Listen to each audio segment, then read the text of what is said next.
29वां सर्ग।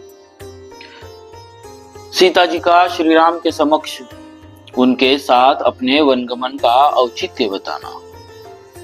श्री रामचंद्र जी की यह बात सुनकर सीता जी को बड़ा दुख हुआ। उनके मुखद्वार पर आंसुओं की धारा बह चली और वे धीरे धीरे इस प्रकार कहने लगे। प्राणनाथ, आपने वन में रहने के जो दोष बताए हैं, वे सब आपका स्नेह पाकर मेरे लिए गुण रूप हो जाएंगे। इस बात को आप अच्छी तरह समझ लें। रघुनंदन, मृग, सिंह, हाथी, शेर, शरभ, चमरी गाय, नील गाय तथा जो अन्य जंगली जीव हैं, वे सब के सब आपका रूप देखकर भाग जाएंगे, क्योंकि ऐसा प्रभावशाली स्वरूप उन्होंने पहले कभी नहीं देखा होगा। आपसे तो सभी डरते हैं, फिर वे पशु क्यों नहीं डरेंगे? श्री राम, मुझे गुरुजनों की आज्ञा से निश्चय ही आपके साथ चलना है, क्योंकि आपका वियोग हो जाने पर मैं यहाँ अपने जीवन का परित्याग कर दूंगा। रघुनाथ जी, आपके समीप रहने पर देवताओं के राजा इंद्र भी बलपूर्वक मेरा तिरस्कार नहीं कर सकते। श्री राम, पतिव्रता स्त्री अपने पति से वियोग होने पर जीवित नहीं रह सकेगी। ऐसी बात आपने भी मुझे भली भांति दर्शाई है। महाप्राज्ञ, यद्यपि वन में दोष और दुख कहीं भरे हैं, तथापि अपने पिता के घर पर रहते समय मैं ब्राह्मणों के मुख से पहले यह बात सुन चुकी हूँ कि मुझे अवश्य ही वन में रहना पड़ेगा। यह बात मेरे जीवन में सत्य होकर रहेगी। महाबली वीर, हस्तरेखा देखकर भविष्य की बातें जान लेने वाले ब्राह्मणों के मुख से अपने घर पर ऐसी बात सुनकर मैं सदा ही वनवास के लिए उत्साहित रहती हूँ।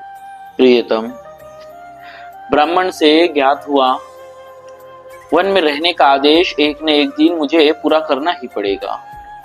यह किसी तरह पलट नहीं सकता। अतः मैं अपने स्वामी आपके साथ वन में अवश्य चलूंगी। ऐसा होने से मैं उस भाग्य के विधान को भोग लूंगी। उसके लिए यह समय आ गया है। अतः आपके साथ चलना मुझे चलना ही है।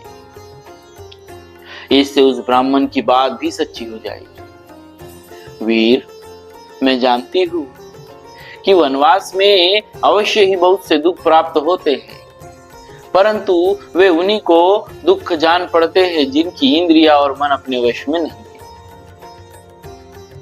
पिता के घर पर कुमारी अवस्था में एक शांति परायणा भिक्षुकी के मुख से भी मैंने अपने वनवास की बात सुनी थी। उसने मेरी माता के सामने ही ऐसे बात कही थी। प्रभु, यहाँ आने पर भी मैंने पहले कई बार आपसे कुछ काल तक वन में रहने के लिए प्रार्थना की थी और आपको राजी भी कर लिया था। इससे आप निश्चित रूप से जान ले कि आपके साथ वन को चलना मुझे पहले से ही अभिष्ट है। रघुनंदन, आपका भला हो। मैं वहां चलने के लिए पहले से ही आपकी अनुमति प्राप्त कर चुकी हूँ। अपने शूरवीर वनवासी पति की सेवा करना मेरे लिए अधिक रुचिकर है। शुद्धात्मन, आप मेरे स्वामी हैं। आपके पीछे पीछे प्रेम भाव से वन में जाने पर मेरे पाप दूर हो जाएंगे, क्योंकि स्वामी ही स्त्री के लिए सबसे बड़ा देवता है। आपके अनुगमन से परलोक में भी मेरा कल्याण होगा और सदा आपके साथ मेरा संयोग बना रहेगा। इस विषय में यशस्वी ब्राह्मणों के मुख से एक पवित्र श्रुति सुनी जाती है, जो इस प्रकार है। महाबली वीर, इस लोक में पिता आदि के द्वारा जो कन्या जिस पुरुष को अपने धर्म के अनुसार जल से संकल्प कर दी जाती है, वह मरने के बाद परलोक में भी उसी की स्त्री होती है। मैं आपकी धर्म पत्नी, उत्तम व्रत का पालन करने वाली और पतिव्रता हूँ। फिर क्या कारण है कि आप मुझे यहाँ से अपने साथ ले चलना नहीं चाहते? ककुस्त्य कुलभूषण, मैं आपकी भक्त हूँ, पति पातिव्रत्य का पालन करती हूँ, आपके बिछोह के भय से दीन हो रही तथा आपके सुख दुख में समान रूप से हाथ बटाने वाली।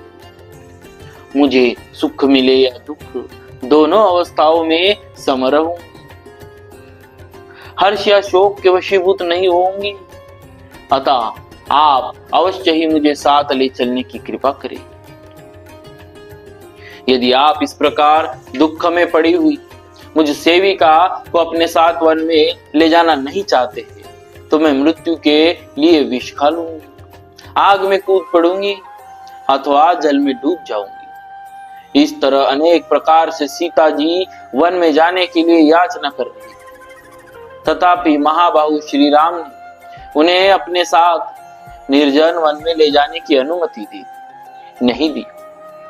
इस प्रकार उनके अस्वीकार कर देने पर मिथिलेश कुमारी सीता को बड़ी चिंता हुई और वे अपने नेत्रों से गरम गरम आंसू बहाकर धरती को भिगोने सी लगी। उस समय विदेह नंदिनी जानकी को चिंतित और कुपित देख मन को वश में रखने वाले श्री रामचंद्र जी ने उन्हें वनवास के विचार से निवृत्त करने के लिए भांति भांति की बातें कहकर समझाया। इस प्रकार श्री वाल्मीकि निर्मित आर्ष रामायण आदि काव्य के अयोध्या कांड में 29वां सर्ग पूरा हुआ। बोलिए श्री सीताराम जी महाराज की जय। भक्तवत्सल भगवान की